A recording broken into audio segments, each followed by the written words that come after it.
નૈષ્કર્મ્ય કર્મના સિદ્ધાંતમાં આજે આપણે નિષ્કામ કર્મભાવની વિચારણાઓ જે ગીતાઓમાં કરેલ છે તેની વાત કરીશું.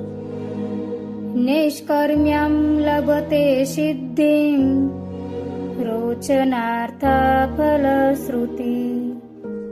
નિષ્કામ કર્મ થકી જ પરબ્રહ્મની પ્રાપ્તિ થાય છે. જે સકામ કર્મ કરે છે તે ભક્તો પરમેશ્વરને પામતા નથી. માટે શ્રી કૃષ્ણ અર્જુનને નિષ્કામ ભાવે કર્મ કરવાનું કહે છે. તું સર્વ કર્મ મને અર્પણ કર, તેમ કરવાથી તું સર્વ કર્મ બંધનથી મુક્ત થઈશ. તેઓ કહે છે કે ઋતે પિત્વામ ન ભવિષ્યંતિ સર્વે યવસ્થિતાઃ પ્રત્યનિકેષુ યોદ્ધા. તું યુદ્ધ કર, નહીં કરે તો પણ તેનો નાશ થવાનો જ છે, કારણ કે આ સર્વે શૂરવીરો પ્રથમથી જ મારા વડે હણાયેલા છે. તારે તો હણેલાને હણવાના છે, તું માત્ર નિમિત્ત છે. અર્જુન માત્ર અહીં નિમિત્ત છે તે સમજાવવા માટે કૃષ્ણ પોતાના વિરાટ સ્વરૂપનું દર્શન કરાવે છે અને કોણ પરમેશ્વરને પામી શકે તે સમજાવવા નિષ્કામ કર્મ, જ્ઞાન અને ભક્તિનું સ્વરૂપ સમજાવે છે. શ્રેયો હિ જ્ઞાનાભ્યાસાત જ્ઞાનાદ ધ્યાનમ વિશિષ્યતે ધ્યાનાત કર્મ ફળ ત્યાગ ત્યાગાત શાંતિ અનંતરમ. જ્ઞાન અને પરમેશ્વરના ધ્યાન કરતા પણ કર્મફળનો ત્યાગ સઢિયાતો છે, કારણ કે ત્યાગથી જ પરમ શાંતિ મળે છે.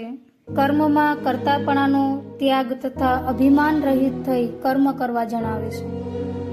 કર્મફળની આશા રાખવી પણ કર્મફળ મળે જ તેવો મનુષ્યનો કોઈ અધિકાર નથી.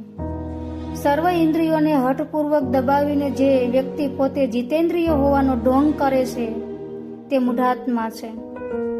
આવા મિથ્યાચારી ક્યારેય પણ બ્રહ્મ પ્રાપ્તિ કરી શકે નહીં.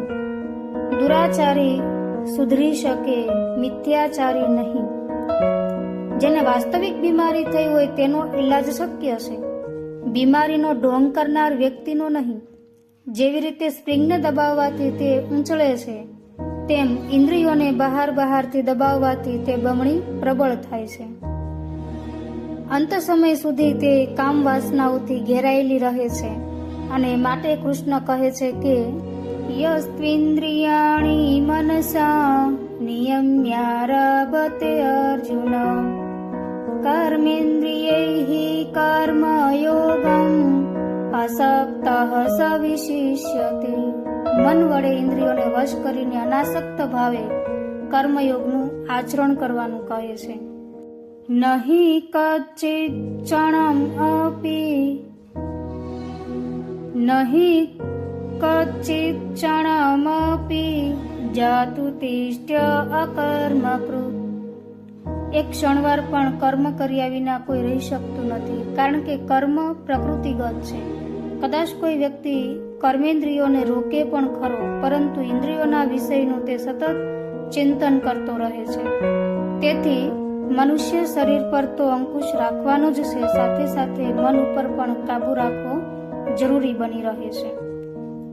જ્યારે મનુષ્ય પોતાના મનને કાબુમાં રાખતો થઈ જશે ત્યારે તે વ્યક્તિ શરીર વડે કર્મ કરતો હોવા છતાં પણ આસક્તિ રહિત કર્મ હોવાથી તે દૂષિત થતો નથી.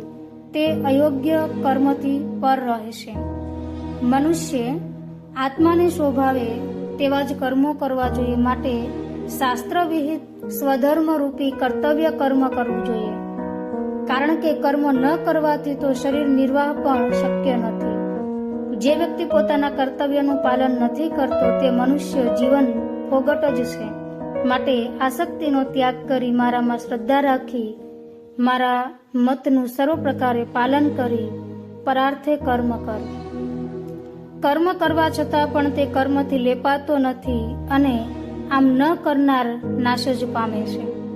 આ પ્રકારે કર્મ કરતા કરતા કદાચ મૃત્યુ નીપજે તો પણ તેનું કલ્યાણ જ થાય છે. કૃષ્ણ સર્વે કર્મો પરમાત્માને અર્પણ કરીને વિવેકપૂર્વક સંચય રહિત થઈને કર્મ કરવા જણાવે છે.